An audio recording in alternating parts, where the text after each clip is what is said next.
Hello, and welcome to this recorded webinar by the California Department of Water Resources, which I'll refer to today as either the department or DWR. The webinar is on our work to develop guidance for groundwater sustainability agencies, or GSAs, and other interested parties related to interconnected surface water, or ISW, and the depletion of ISW caused by groundwater use. My name is Craig Altair, and I'm an engineering geologist in DWR's Sustainable Groundwater Management Office, and I'll be the main presenter today. This video will cover the reasons why DWR is developing ISW-related guidance. I'll describe the contents of 3 papers that DWR has prepared and that are currently available as drafts for public review. And finally, I'll talk about the next steps as we work on a guidance document for managing ISW depletion. It's important to note that this video is being recorded in early October 2024, shortly after the public release and during the comment period for our technical papers 1 through 3 that I'll be describing today. While the content of this video should still be useful for groundwater managers and interested parties well into the future, just know that depending on when you view the recording, it's possible that some of the comment period deadlines, for example, could have ended. And as always, for the latest and greatest on things like comment period deadlines, I always suggest you check our DWR Sigma webpage on the guidance document for the latest and greatest information. And of course, I'll include a link to that webpage in the presentation a bit later. And as always, email your questions to sgmps@water.ca.gov. Before I begin, however, I wanted to invite DWR's Deputy Director for Sustainable Water Management, Paul Gosselin, to give some opening remarks. Hello, I'm Paul Gosselin, Deputy Director for Sustainable Water Management at the Department of Water Resources. I want to welcome you to this webinar on the development of guidance on the depletion of interconnected surface waters. Addressing the depletion of interconnected surface waters is one of the sustainability indicators for Sigma. A guidance document will be useful for GSAs to address depletion of interconnected surface waters in a way that complies with Sigma. Given the complexity of the topic, we began the process of developing scientific papers that describe the state of the science. The first 3 papers do that, and you have those available. As you know, regulatory programs are based on the best available science, but management approaches take into account many factors. With the scientific foundation presented in these papers, we are excited to start the discussion on sustainable management criteria approaches. We invite you to submit comments and questions on the 3 papers as well as your thoughts on sustainable management criteria. Now I'll turn over the webinar to Craig Altair. Thanks, Paul. I'm going to start by talking about our motivation. In other words, why are we developing this guidance in the first place? And answering that question necessarily includes using some technical terms. So I'm going to weave in a discussion of our first paper into the answer for the question.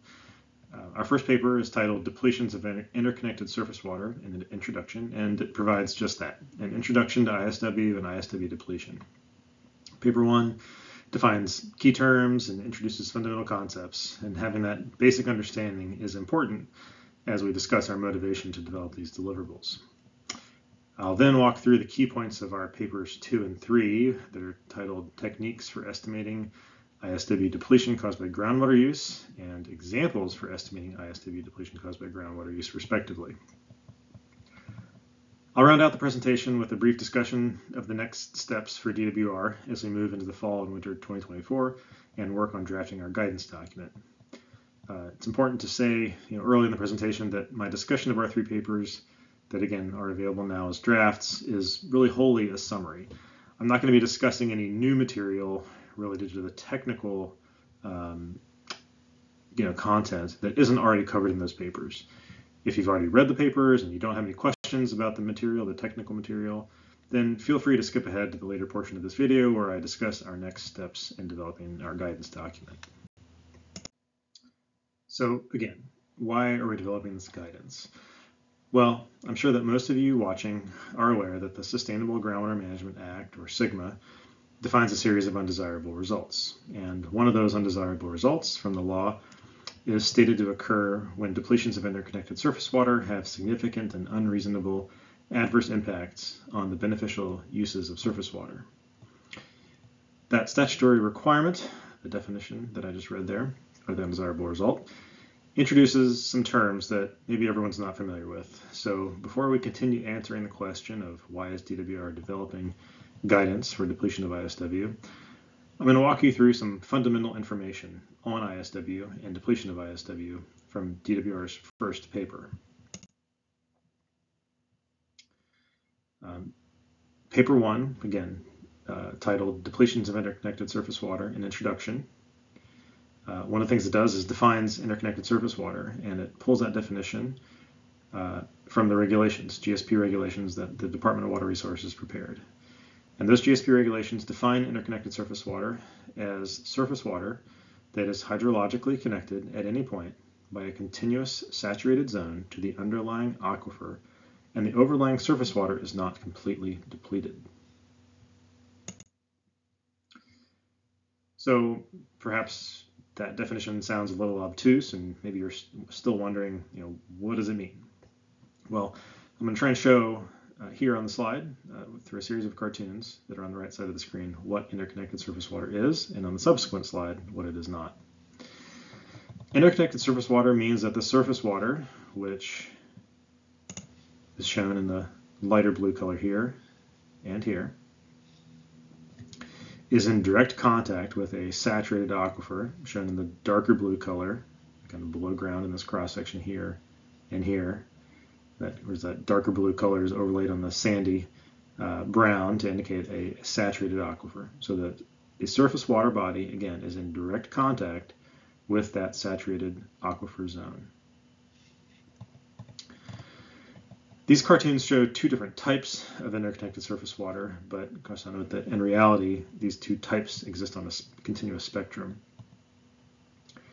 Looking at the top cartoon, when the water table, which is the elevation of groundwater in the surrounding aquifer, is higher than the stage or elevation of the surface water body, then water will flow from the aquifer into the surface water body. We refer to interconnected surface water in this condition as a gaining surface water body. In other words, the surface water body gains water from the aquifer. The higher the groundwater levels relative to the stage of the surface water, the more flow will go from the aquifer to the surface water. And if groundwater levels decline for whatever reason, the amount of flow from the aquifer into the surface water body will decrease until such time as the groundwater levels fall below the stage or the elevation of that surface water body. And that's the transition to the bottom cartoon. Under that condition, interconnected surface water is said to be losing. Water flows out of the stream and into the aquifer as indicated by the white arrows on the cartoon. As long as the surface water body is interconnected with the underlying saturated aquifer, then if groundwater levels continue to decline, then the quantity of water that flows out of the aquifer will continue to increase. So to reiterate, in both cases shown, the amount of flow between the aquifer and the surface water body is a function, or depends on, that groundwater elevation. We can contrast that with a disconnected surface water system. Again, the surface water, shown in light blue, and the saturated aquifer, shown in the darker blue over the sandy brown. In this case, there is an unsaturated zone between the surface water body and the water table, and water flows from the surface water body to the aquifer through that unsaturated zone, shown in the white arrows.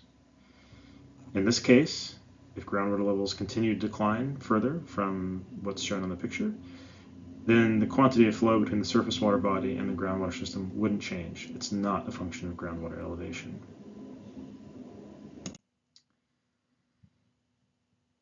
So now I want to make a distinction between the presence or absence of interconnection and the depletion of interconnected surface water. So what is depletion of interconnected surface water? Well, it's the condition where groundwater pumping results in reductions in flow or water levels of interconnected surface water.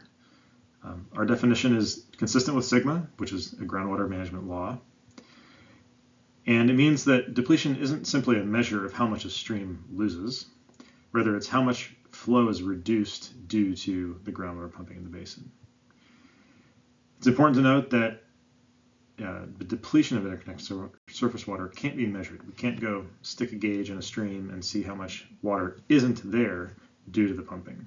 So while we have plenty of stream gauges, and that data is very important for our models and for understanding the systems, they aren't a measure of depletion of interconnected surface water. So now that we've covered some of the basics of interconnected surface water, we can get back to answering that question: why is DWR developing guidance for ISW and depletion of ISW? And the answer, of course, is because we want to provide this assistance to agencies that need to comply with the requirements of SGMA. SGMA required GSAs to develop groundwater sustainability plans, or GSPs, and also required DWR to develop a set of regulations describing, at least among other things, the required components of a GSP. DWR's regulations describe that a GSP must include information on the basin setting and groundwater conditions, and that description must include the identification of ISW systems within the basin. And once they're located, the GSPs have to include an estimate of the quantity and timing of the depletions of those systems. The GSP regulations also require GSPs to include sustainable management criteria. And I won't go into all the details of what the sustainable management criteria are. For that, I can point you to the sustainable management criteria BMP that the department drafted. But assuming you know a bit about SGMA and what that entails, specific to ISW, the minimum thresholds that are required for the GSPs need to be the rate or volume of surface water depletion caused by groundwater use that adversely impacts beneficial uses of surface water. So again, we're talking about the rates and volumes, the quantity of surface water depletion are the fundamental basis for those minimum thresholds. So with that high-level understanding of the requirements of SGMA and what interconnected surface water and depletion of interconnected surface water are, we can kind of answer that question about why are we developing guidance. The first thing is we want to improve regulatory compliance. The department reviewed numerous GSPs that were submitted in 2020 and 2022. Many of those GSPs had either required or recommended corrective actions related to depletion of interconnected surface water. It was clear that some more information was needed for the regulated community on those two topics. We also want to improve understanding and consistency. And what I mean by that is, again, these are somewhat new concepts in California groundwater management. And one of the requirements of SGMA, in addition to developing a plan, is that those plans be coordinated with each other and compatible with each other.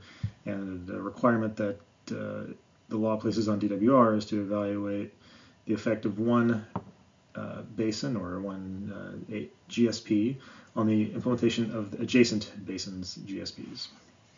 And so we need to have at least a somewhat level playing field, or we need to be converging towards that level of playing field where we're talking about the same concepts and using terms that are at least compatible across those basins and GSPs.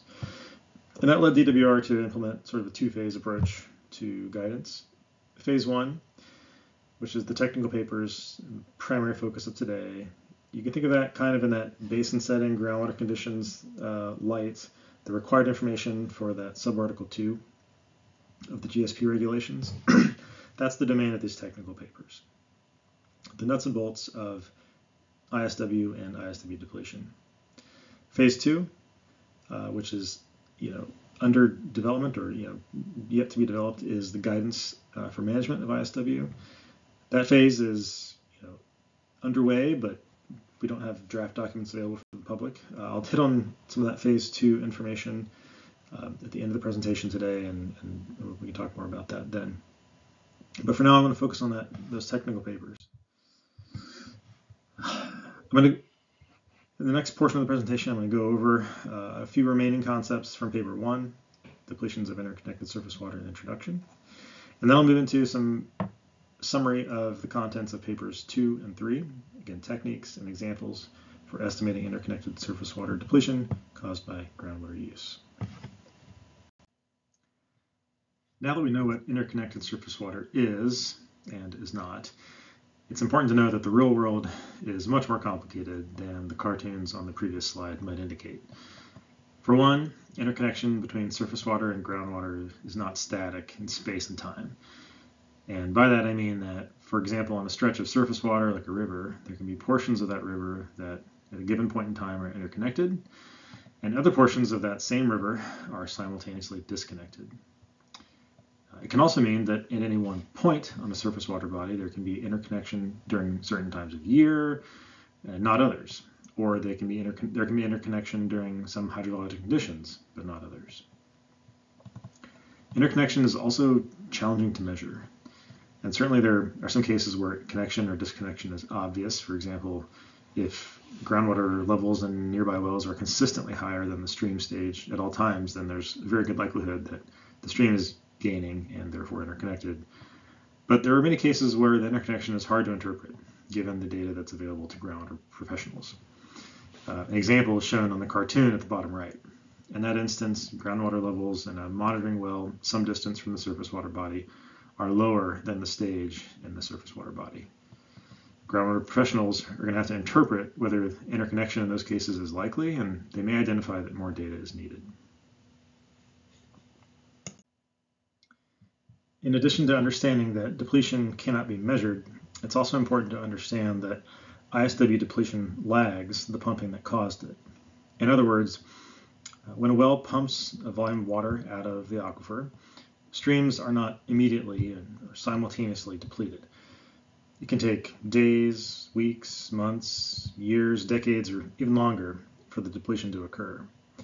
And the length of time generally depends on the distance of the wells from the surface water bodies and the properties of the aquifer, both things I'll talk more about later in this presentation. Paper 2 begins with summarizing the data needed to estimate ISW depletion. There are two broad categories of data that groundwater professionals will need, and the first is what I'm calling, or the paper calls, the pumping attributes. And this includes the quantity of pumping over time that is pumped out of the aquifer and consumptively used. It also includes the horizontal location of pumping, in other words, the distance from the pumping wells to the surface water bodies, like you see on the map, and the vertical location of pumping within the basin's aquifer system. In an ideal world, groundwater managers would have a detailed and accurate record of current and historical pumping, well locations and well construction, as well as a good idea about accurate projections of pumping into the future.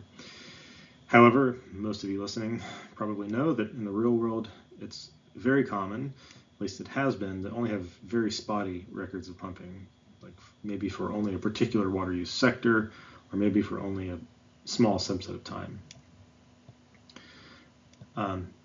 Typically, groundwater pumping is either directly measured with things like flow meters, or probably more commonly in areas particularly where agricultural pumping is predominant. It's relatively common to estimate the pumping. We usually do that by backing into the pumping quantity based on our knowledge of things like the properties that drive water demands, like land use, crop types, and evapotranspiration, as well as the amount of supplies, water supplies, like precipitation and surface water delivery that are in addition to the groundwater that's available for use.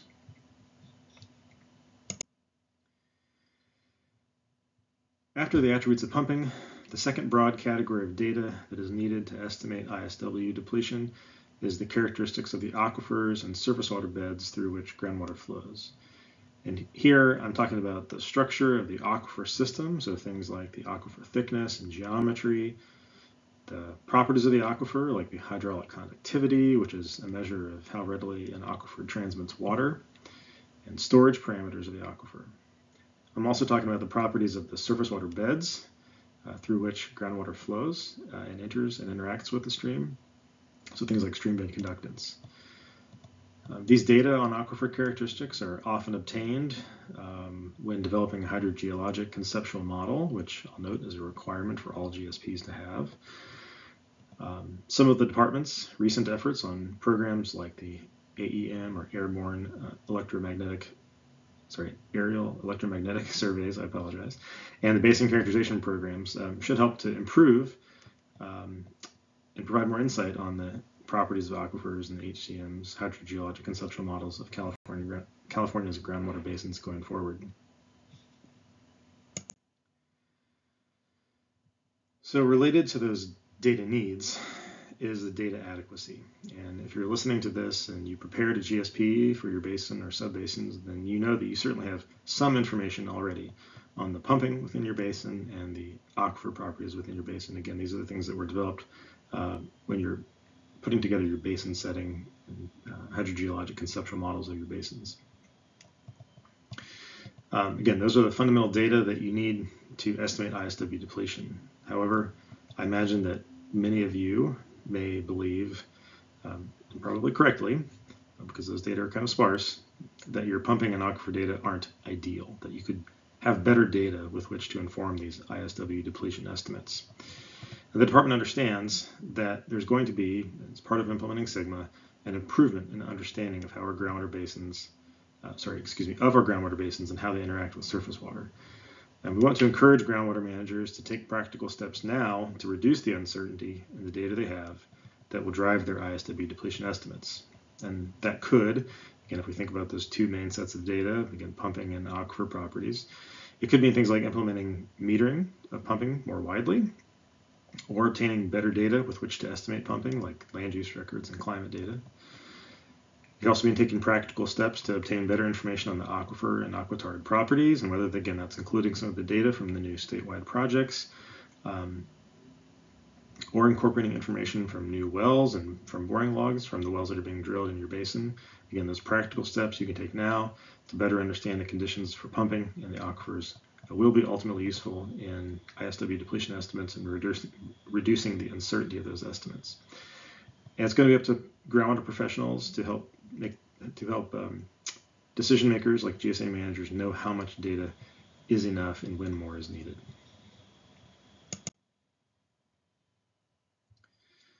So after the data needs and data adequacy, the next big focus point for paper number 2 is on the methods. These are the methods that groundwater professionals can use to estimate ISW depletion. The first method that is likely to be considered is numerical models. Now, there's a lot of different science fields where numerical models are used, but in the groundwater field, we're talking about those numerical modeling codes that we use to build applications that are essentially like a digital copy of our real-world aquifer and surface water systems.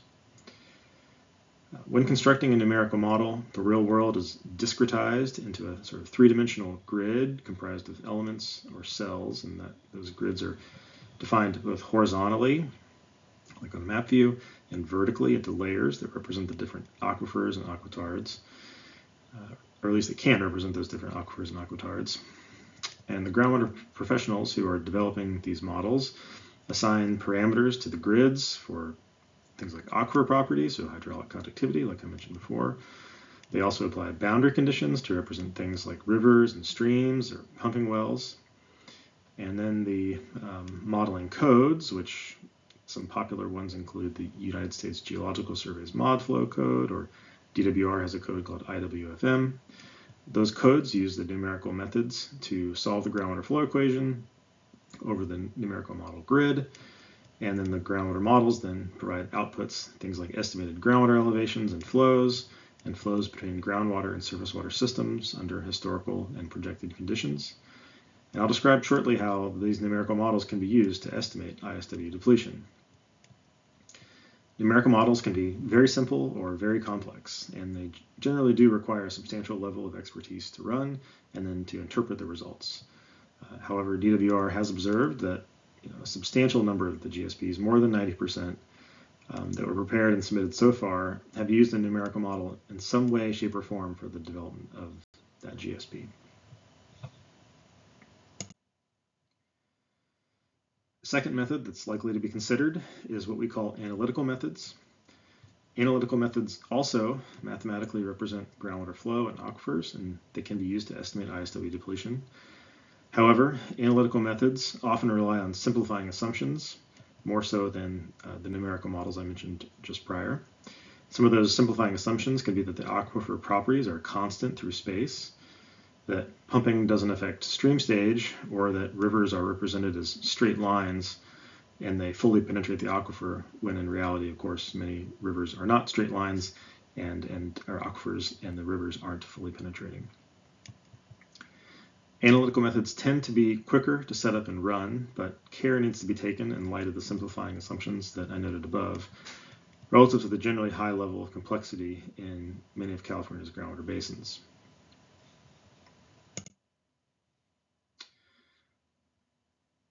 When deciding which of the methods to use to estimate ISW depletion in your basin, there are many things that groundwater professionals need to consider. Those considerations include the regulatory requirements they need to address, and I've already gone over some of the regulatory requirements that are in place now in California for the basins developing GSPs. As a reminder again, though, the locations of ISW need to be identified, and the quantity and timing of depletions of those ISWs need to be quantified. Additionally, basins must set sustainable management criteria that are based on the location, quantity, and timing of depletion caused by groundwater use. And the GSP regulations do require that GSPs describe the numerical model used to estimate ISW depletion, or if basin or GSA chooses not to use a numerical model, then the GSP must describe an equally effective method that was used. So the regulatory requirements in California don't require that a groundwater model be used, but again, if that model isn't used, then an equally effective tool needs to be used, and in this case, equally effective likely means that it's capable. The method chosen is capable of estimating the location, quantity, and timing of depletion due to pumping.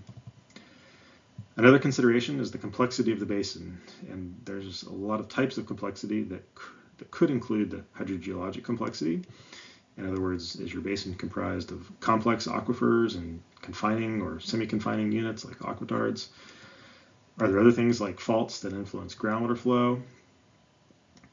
Other things that can add complexity are variable hydrology, as well as operational and management complexities in the basin. Finally, there's a consideration of the resource requirements. In other words, what are the resources that are needed and the time that's needed to build and use the tools initially, and also to maintain and improve those tools moving forward as groundwater basins are being managed. Each groundwater manager and basin is going to need to weigh these considerations and kind of choose the appropriate appropriate tool for their use case, and ultimately document it in the GSP and explain why it was an appropriate choice for that basin. Now again, I mentioned that most basins have a numerical model that they've used in some way, shape, or form, and therefore our focus moving forward from this point, both in the presentation that you're listening to right now, as well as in our papers, is going to be on the use of numerical models. Again, doesn't mean that those other approaches like analytical methods can't be used, but because of the widespread use of the models, we believe those are likely to be the tools that ultimately are chosen for the ISW depletion analysis in a lot of basins, and therefore that's going to be the rest of the focus for the rest of today.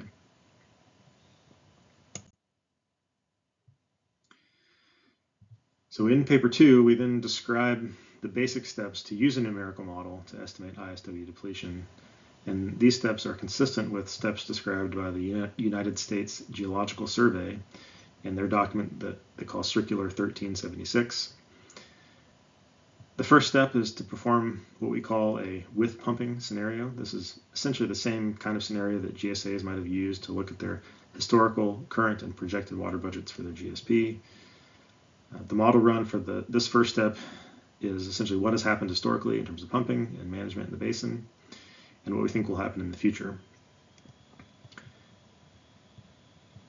After running that with pumping scenario, groundwater professionals, modelers, can examine what we call the net stream gain, which is essentially just a measure of how much flow is going from the aquifer to the stream, and that's shown in the blue line on the graph shown on the screen. And for comparison, the pumping is shown in orange bars, and both the net stream gain and pumping, in this case, are annual quantities. The second step in this three-step process is to then take that same model and essentially perturb one thing, and that's the pumping, by turning it off.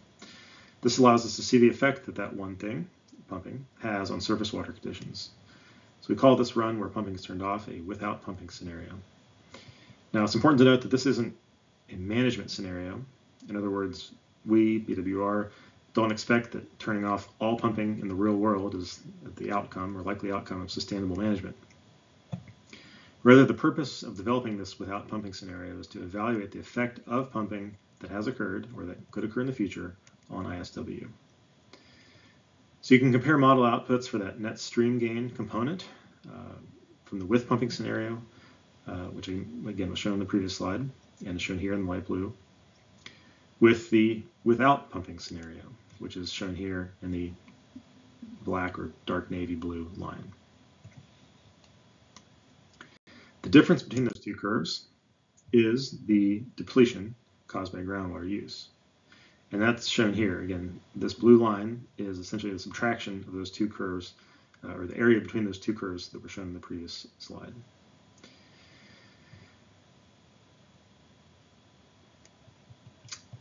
Again, this is the amount of water that is not present in the stream because of the pumping. And oftentimes we compare the quantity of ISW depletion with the pumping, which is shown in the orange bars again, because over time, over long periods of time, in many instances, the quantity of depletion will approach the quantity of pumping.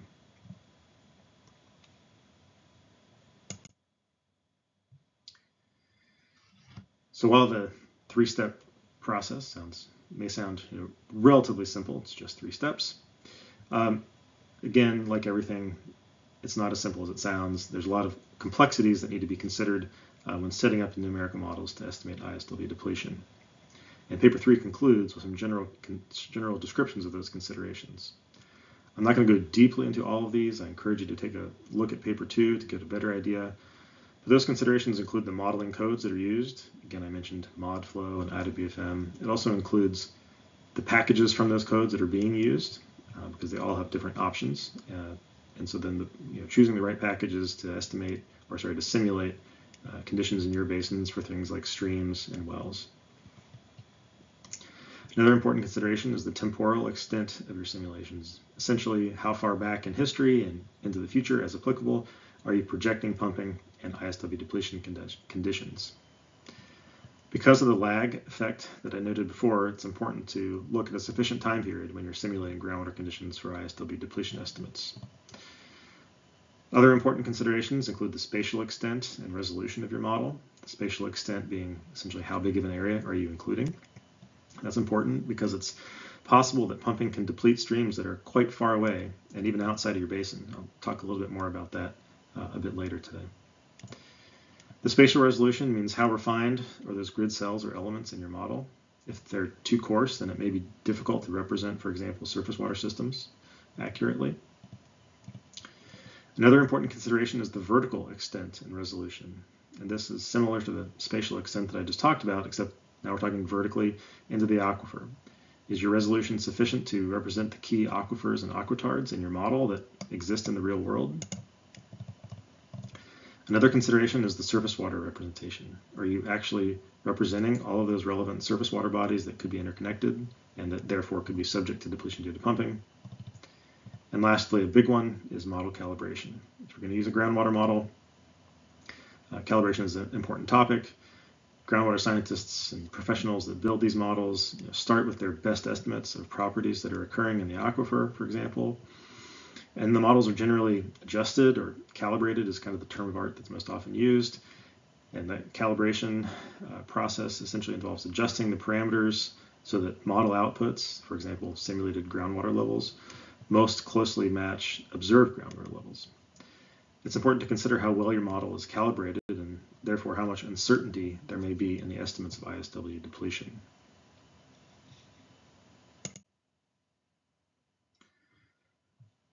Ultimately, paper 2 concludes with some recommendations. Again, DWR recommends that groundwater managers in a timely manner develop their initial estimates of the location, quantity, and timing of depletion. Again, I mentioned it. In some way, shape, or form, the GSPs were developed based on information about pumping, and the conceptual models of the basins generally should include some information on the properties of the aquifers. If groundwater managers feel that those two main data components are uncertain, then certainly develop plans to address that uncertainty in a timely manner. However, while developing and implementing those plans to address uncertainty and data gaps, It's important to utilize those initial estimates of ISW depletion to inform the development of sustainable management criteria that are consistent with the GSP regulations, again, that are based on that location, quantity, and timing of depletion, for example, for the minimum thresholds. So having discussed the data needs, methods, and considerations from paper 2, we'll now transition to paper 3.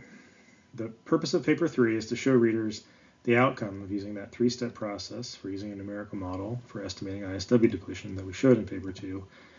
And we accomplish that by showing examples from 2 hypothetical basins that, while of course not real, they do have the look and feel of some of the typical groundwater basin conditions in California.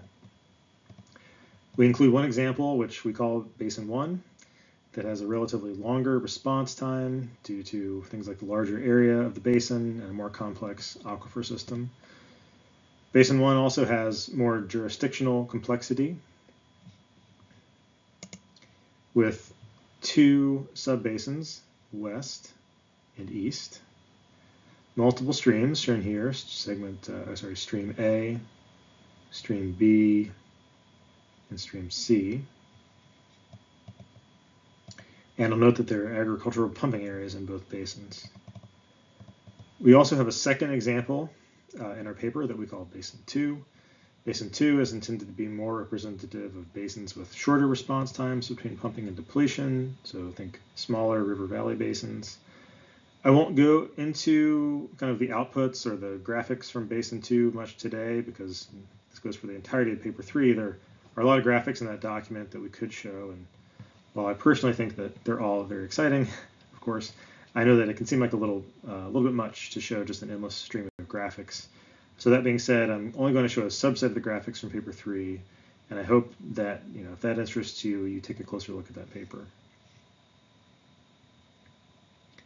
So using Basin 1 as an example, if we think back to the graphics that I showed a few slides ago where we walked through the kind of 3-step process to estimate ISW depletion, again, step 1 with pumping scenario, step 2 without pumping scenario, and step 3 looking at the differences. Those graphics were generated using data from Basin 1, and they used a 100-year simulated period in Basin 1. Those graphs that I showed before were for all the pumping in the basin, and they showed all of the depletion across all 3 streams lumped together. However, we can use tools like numerical models to look more closely at the locations where depletion occurs. In the graph shown here, we're now looking at the depletion, again, for all the pumping in the basin, but now it's for the streams individually. Recall, there are 3 streams, A, B, and C.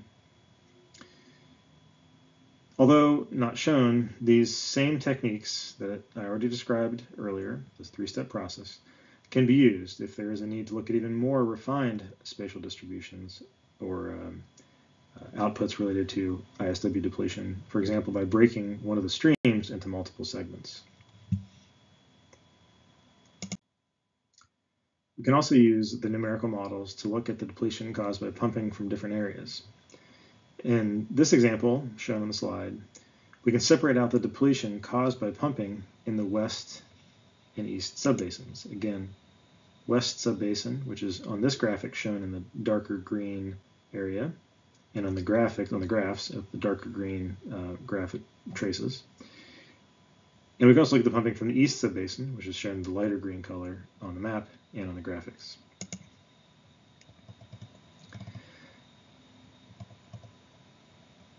And then the graphs on the screen show the depletion on each of the streams A, B, and C.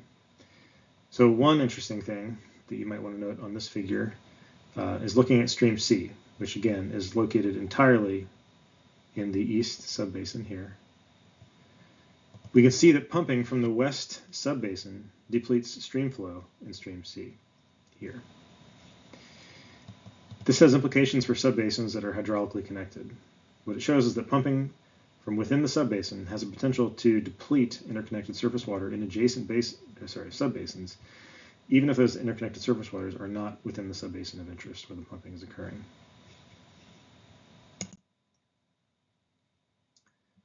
So for the last 2 graphics were focused on the location of depletion. We can also use the numerical modeling tools to better understand the timing of depletion. And there's actually several facets of the timing of depletion.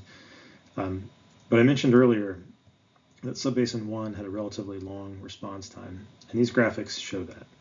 The graphic on the left shows the cumulative amount of depletion and the cumulative amount of pumping from the entirety of Basin 1. The graphic shows that, for example, after about 50 years of pumping, the cumulative pumping amount, which is shown in orange, is roughly 1.2 million acre-feet. It takes until about year 75, or 25 years later, for that same amount of depletion to occur. The graphic on the right conveys a similar concept related to the time lag.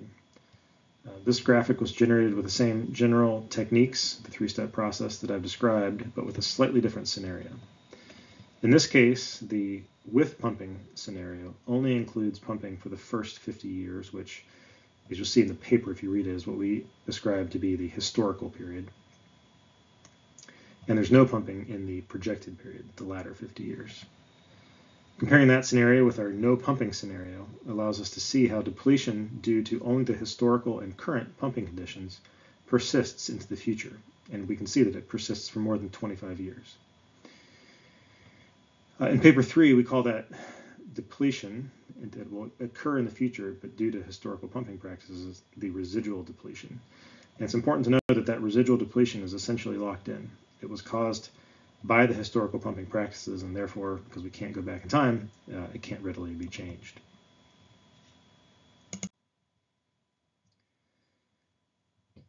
In terms of timing, we can also think about the timing of depletion by season or month and by water year type. And these graphics are, all showing all of the depletion in Basin 1 caused by all the pumping. We included these graphics not necessarily because they're required for a GSP, but because they actually illustrate some important points. Looking at the graphic on the left, at the patterns of pumping, which are shown in orange, and which exhibit a typical pattern that we see in locations where irrigation demands cause an increase in water use during the months of the typical growing season, we can contrast that with the depletion quantities that are relatively flat, shown in blue.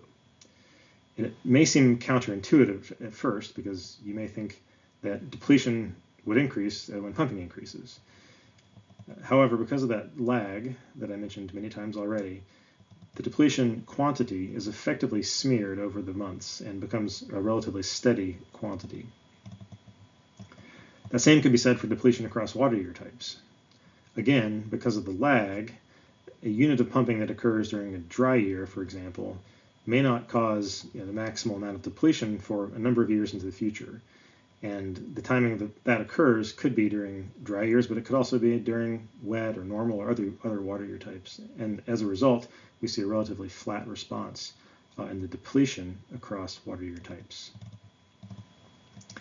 These graphics are potentially important because they illustrate that, at least in these larger, more complex basins with slower or longer response times, I should say, it may not be possible to implement basin-wide management strategies in order to respond to real-time hydrologic conditions. And what I mean by that, for example, is that it likely won't be a productive strategy if you're in a dry year to implement basin-wide pumping reductions or restrictions in order to reduce the depletion in that same year.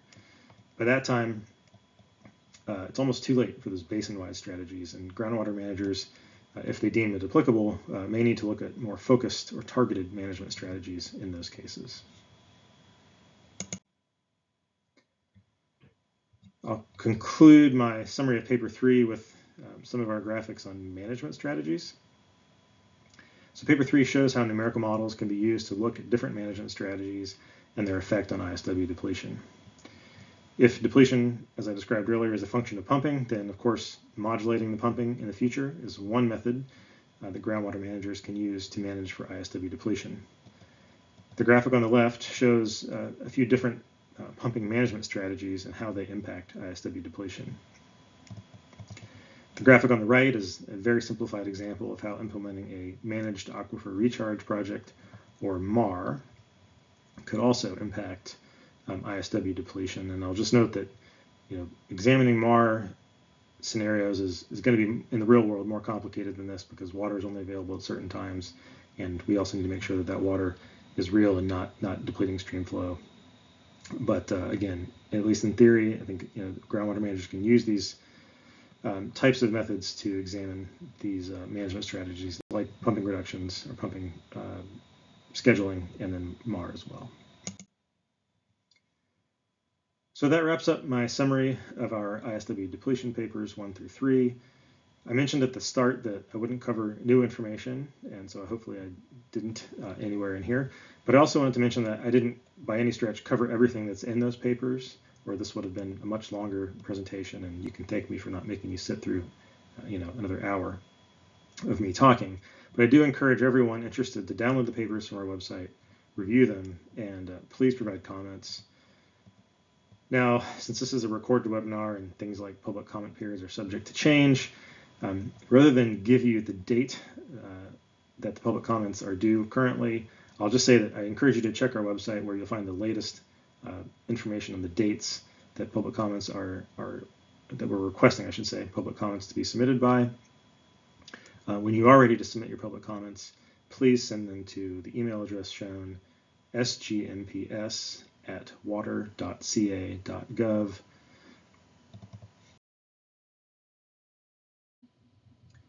I'll now transition away from the topic papers, which, as I described earlier, cover the nuts and bolts of how to estimate ISW depletion, and shift towards our next effort, which is to develop a guidance document on management of ISW depletion. The guidance document is targeted to those groundwater managers developing and implementing GSPs, and it is still very much under development. And I'll talk on the next slide about how we hope to get some early feedback on topics to include.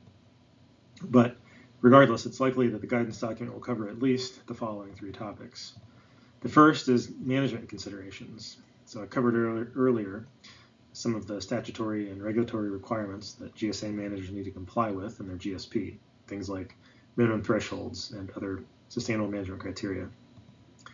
I didn't talk about how those can be developed, and our guidance document will discuss in some manner the types of considerations that groundwater managers will need to keep in mind.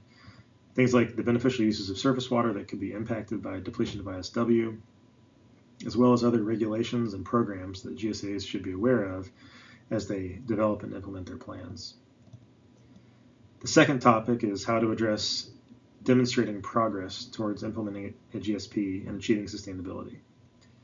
We talked earlier about how depletion cannot be measured directly, yet sigma is an outcome-driven process. So how can GSAs document that they are achieving the outcomes of sustainable groundwater management and avoiding undesirable results for ISW depletion? Finally, the guidance document will likely cover some of DWR's expectations for ISW depletion and GSPs. These expectations are, of course, founded in the law and the GSP regulations, but they include things like our expectation to quantify ISW depletion, whether by the methods we describe in our papers or other equally effective methods, and also to explain the compatibility in the GSPs, to explain the compatibility between, for example, the minimum thresholds developed for ISW depletion with minimum thresholds for other sustainability indicators like chronic lowering of groundwater levels. So again, I mentioned the work on the guidance document is underway, but it's very much in development, and we hope to have a draft of the guidance document out for review this coming winter. At this current early stage of development, though, we'd like to get your feedback on topics to include. So we've set up this brief survey in Microsoft Forms, which you can access with the QR code on the slide or with the link shown. There's only one required question, and we've given you space to describe the top 3 topics you'd like to see included or addressed in our guidance document. So if you're a GSA, these could be the top 3 items you wrestled with when developing your plan or that you foresee being challenges to address during implementation. Or perhaps if you're not a GSA, maybe you're someone who participated in the development of a GSP or you provided feedback on a GSP, and you might want to give some ideas on topics that you've seen others struggle with or that are perhaps just confusing related to ISW depletion. The response box in the Microsoft form has a 4,000 character limit, so there should be plenty of space to provide feedback. It could be very brief, but you're also free to provide a few sentences or even a paragraph or more to give context to your feedback. There's an option to provide your name, email address, and agency affiliation, but that isn't required. If you do, it's possible we could reach out if we have clarifying questions, though. So we're nearly done. Before I conclude the webinar, I just wanted to say that I appreciate all the hard work from the team that prepared the papers so far. But even more so, I wanted to say thank you for the listener for listening in and providing your feedback if you choose to do so, whether it's comments on the papers or ideas for the guidance document.